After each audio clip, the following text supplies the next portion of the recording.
Good morning, everyone. It is June 7th. Yeah, I know we're still going. We're hoping to finish up this canola here pretty dang quick. And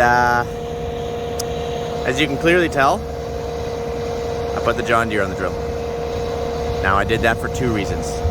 One reason is because, and the main reason is because I actually want to run the John Deere on the drill and compare it to the 1167. Second reason is the 1167 actually threw up a boost sensor code or something like that. Now, I could still seed with it, but I do believe that I am lacking a little bit of power. When you're pulling out here in wet ground with a fully loaded 1,300 bushel cart of fertilizer, it's just pump full of fertilizer, you don't want to be lacking any peanut butter and jam, okay? So in saying that, I spent one day on it here yesterday. Definitely noticed a couple things right off the go, and one is I'm further ahead, like I'm farther away from the drill, because we got the width of the fuel tank right here in the back axle. Normally my back window 1167 is right here. My back window is way up over here now.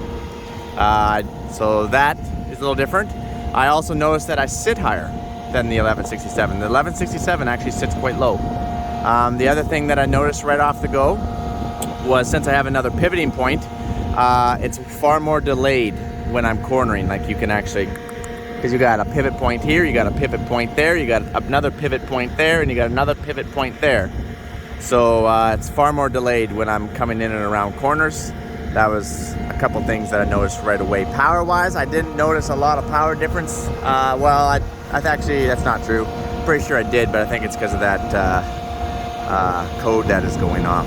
Saying that, it's only been a day, so we'll get cracking on it here today. Oh, and the other thing that I noticed right off the go was way more slippage with the triple tractor. Way more slippage. Like, if I'm going through a wet spot and I might be at 10, oh, I don't know if I'd hit 10%. Maybe I'd hit 10% slippage on the 1167. I would be 35% slippage on the triple tractor. Now, this is a little bit lighter. This weighs about a nice 60,500 and some odd pounds. And the 1167 actually weighs 62,000 pounds. So, but far more footprint on the ground, far more rubber on the ground with the 1167. And it is definitely noticeable. Then again, in saying that, when I'm in these wets, whoa, try not to get you guys motion sickness there. When I'm trying to turn around a slough like this, it's kind of a hard corner, and then going back the other direction, way harder with the 1167. If it's dry ground or not bad, I can make that corner. You know, the hitch will help me make that corner. I'll definitely be slipping on that outside track, making it. Where this thing, I can just corner right around and no big deal. But when it comes to going through mud and going through water, I've said it before, which is one of the reasons why I've delayed this switch so much, is because I really did feel that I could get through more mud and water going straight with the 1167 than I could with the John Deere. And so far, that has proven to be true. Now, I know what you're thinking. Well, Mike, you got stuck twice with the 1167. That's true, but I was also in the slop. It doesn't matter whether you have tracks or not. At the end of the day, you can only take a tractor through so much mud pulling that much weight. The problem is, it's a catch-22. It's 6 one way and half a dozen the other. This is just my 2 cents off the last day or two here when I was running this John Deere. I have 400 hours on the 1167. And probably 75 to 100 hours of that up here in the mud. And when I see water kind of running out of the fields, I got to get myself straight. Like, you wouldn't dare corner in that. You'd be screwed. You got to try and get yourself straight and go straight through it, and then you're fine. But even going straight through it with the John Deere, it actually makes me a little nervous, because as soon as I get into that mud, I instantly just start slipping and spinning, and then I'm like, oh no. So that's my 2 cents right off the go. So I guess we'll let's go seeding. And yes, that cart is full. I don't know why I keep filling it. I keep filling it because it doesn't last me very long. You know, it lasts me about a quarter, less than a quarter. So yeah, that's why I don't like filling every 80 acres. Other thing I noticed is with the 1167, you can prioritize. You have 2 hydraulic pumps, twin pumps, and this John Deere has twin pumps. you can prioritize your pumps 1 and 2, so that way it will draw no oil from anywhere else and make sure that those fans do not move. I kind of missed that. The John Deere definitely fluctuates a little bit more when I'm using the hydraulics, like lifting it up in and out of the, lifting the drill in and out of the ground.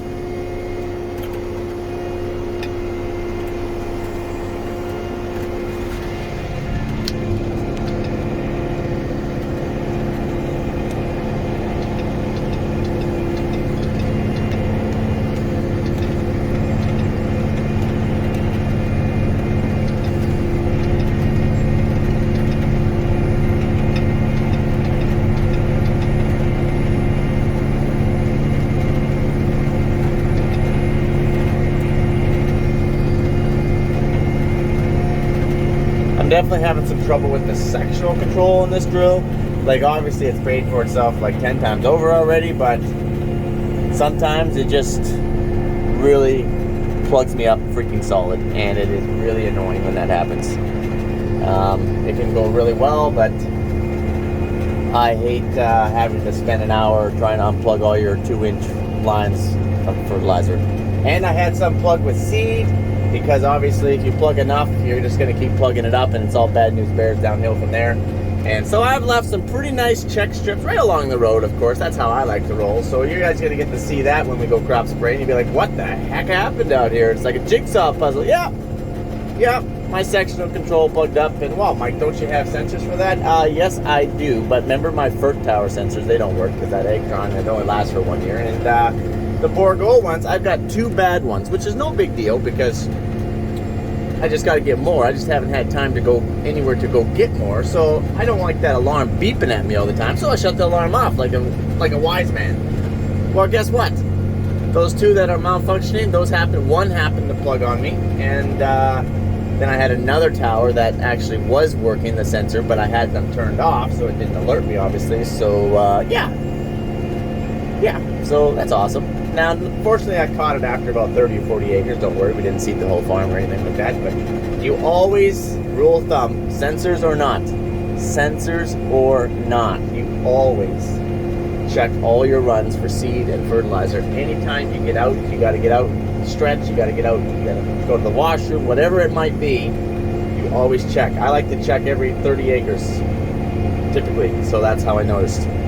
About the tractor for a second here. I'm running around that 1860. I'm doing 3.8 miles an hour. Sometimes I do 4, depending on the wind. But to get my hydraulic power, you got to be up into that close to 1900 RPM.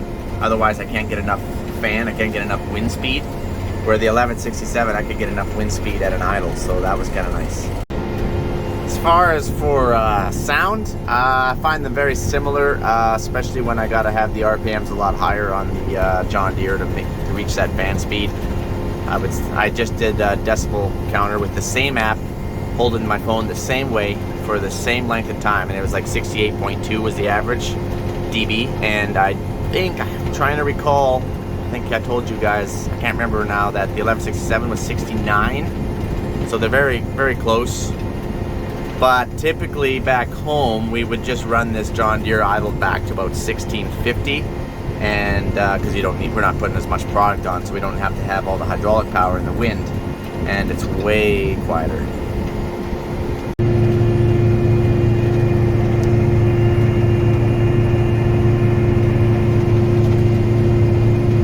So right now we're typically running around that 12% slip there, you can see. It's not bad, 10%, that's pretty average, pulling this drill fully loaded.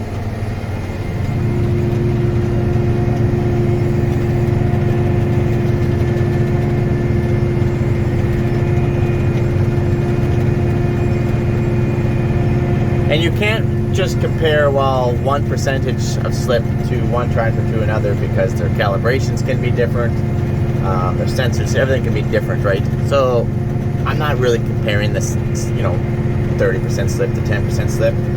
I'm more comparing how it feels. And I can definitely tell if I'm slipping a lot more in one tractor versus the other. 100%. Anybody could.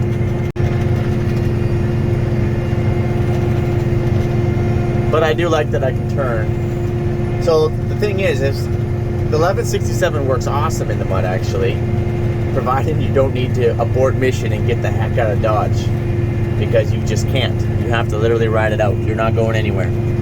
Where the John Deere Articulated, if I realize that, oh man, I'm getting myself into a bad situation, no big deal. You know why? You just take the steering wheel and point yourself out that way, and then you can actually use your steering wheel to like go like this to crab walk your way out of a bad situation. And 8 times out of 10, providing your cart isn't fully loaded and you didn't get yourself into water, you'll chew yourself back out. Where the 1167, you start slipping, it'll actually want to draw you into the slough, and you can point out all you want and you're just going to spin that outside track about 100 mile an hour. So they both have their pros and cons. I like both tractors, so I guess we'll just kind of see how this day carries on. Can't tell, but we are 30% slip there. It's a bit of a mud hole we just kind of went through, and we're trying to turn around it. You're looking into the sun, so that's the reason why you can't see anything. I apologize.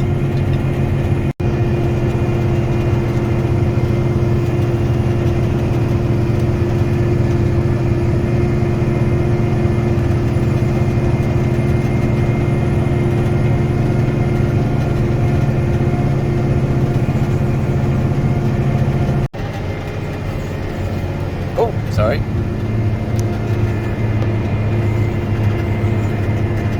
Unfortunately, I have no choice but to go through some water because it's inefficient to go around every little pothole. You just run it right through. But you're right, it's probably hard on my bearings and stuff to get moisture in them, but I can't do anything about it right now. So trying to pull this drill up a hill, I reached 41% slip. I had my diff locks on, that is correct. Sorry I couldn't get my camera going fast enough. I was too concerned about trying to get this drill back out of the ground so it wouldn't get stuck. It was a bit of a high saline soil, so it was soft and mushy.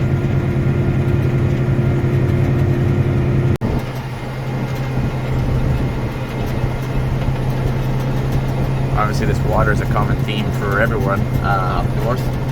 I wish it was a common theme for us down south. We're still quite dry. Crops are looking like they're going to start going backwards dry, and that's really early to have that happen.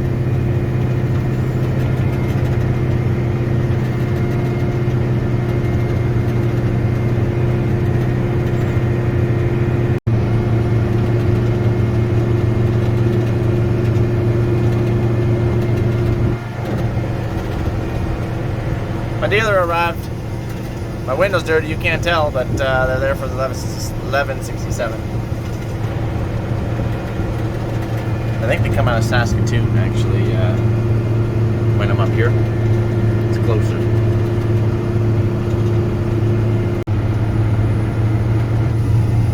I'm seeing water.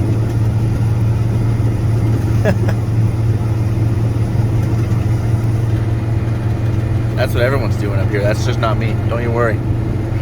Everyone's doing that.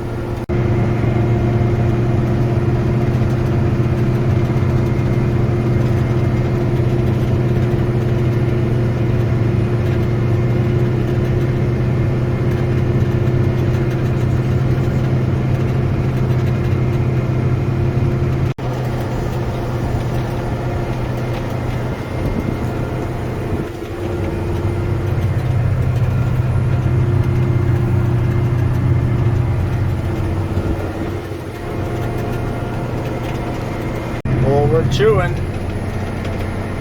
36%.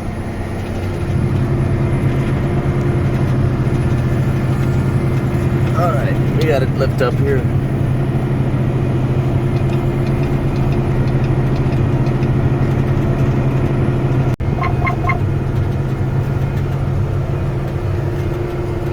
Definitely slips more, no doubt about it. But saying that, I was actually able to abort mission and turn out of there. Not so with 1167. You'd point her straight and hope for the best. It's not even that bad. A little bit of mud, but it's the nature of the beast up here.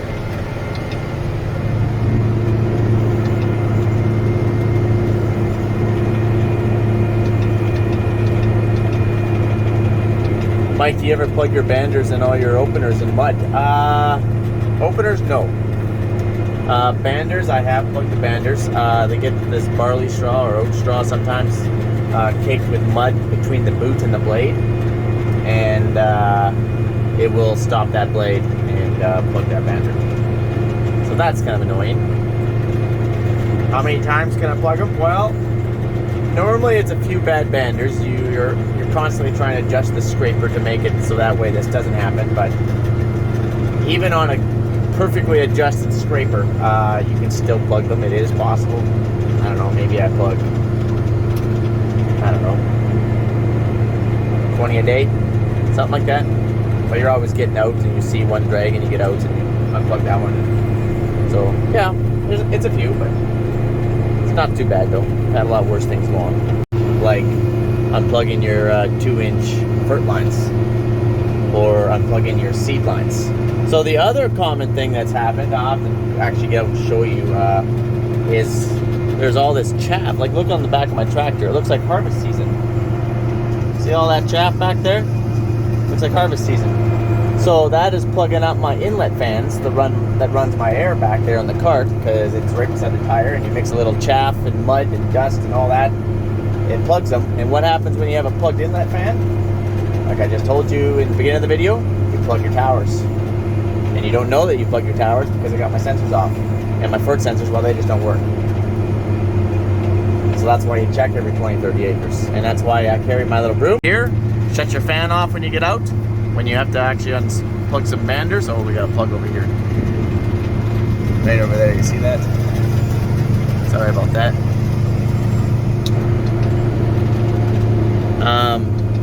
You just brush off that fan. I know some guys have actually rooted them right up to the top of the cart with breathers. I think that would probably be the thing to do. Come back in here.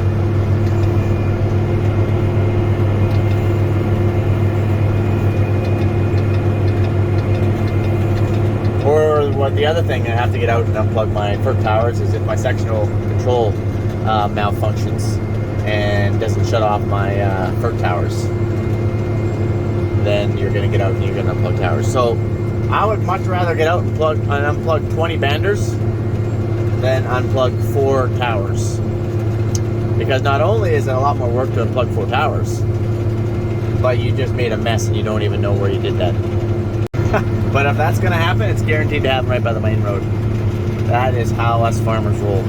And just like that, we're on the highway, and you're like, how the heck did we get on the highway? I thought we were just seeding. Well, I apologize about that. I kind of forgot about you guys. I was going around a bunch of sloughs and doing a bunch of fill-in and yada, yada, yada. You get the idea. But, so I finished. No, not seeding, but I did finish seeding the canola. So, I'm pretty excited about that. We're on the move back to the farm. And then we got to go and finish seeding our wheat sloughs and chunks of the field that we left. And then once we're done that, then we got to seed some oats yet. So we're definitely not done, but we are done the canola. So I'm pretty excited about that. You guys are probably like, well, talk to me a little bit about which tractor you prefer, Mike. Which tractor, the 1167 or the John Deere? I don't know. I don't know if I can choose one yet. I don't know. I really do like them both. That's like saying, it's like having a crescent wrench and a hammer, you know, or a socket set and a wrench set. They're both really good tools, both useful. One is more useful than the other per its application, and so on and so forth. But I do like a lot of things about the 1167, and I dislike some things about the 1167. I like a lot of things about the John Deere, and again, I do dislike things about the John Deere as well. So we can go a little bit more into those details in another video, because this one's already getting pretty long. So I'm going to let you guys go, and you guys have yourself an awesome one. Hey, thanks for following me around, by the way. Thanks for taking interest in the videos that I put out. Really appreciate that. You guys are awesome. Stay awesome, and have a good one. Talk to you later. Adios.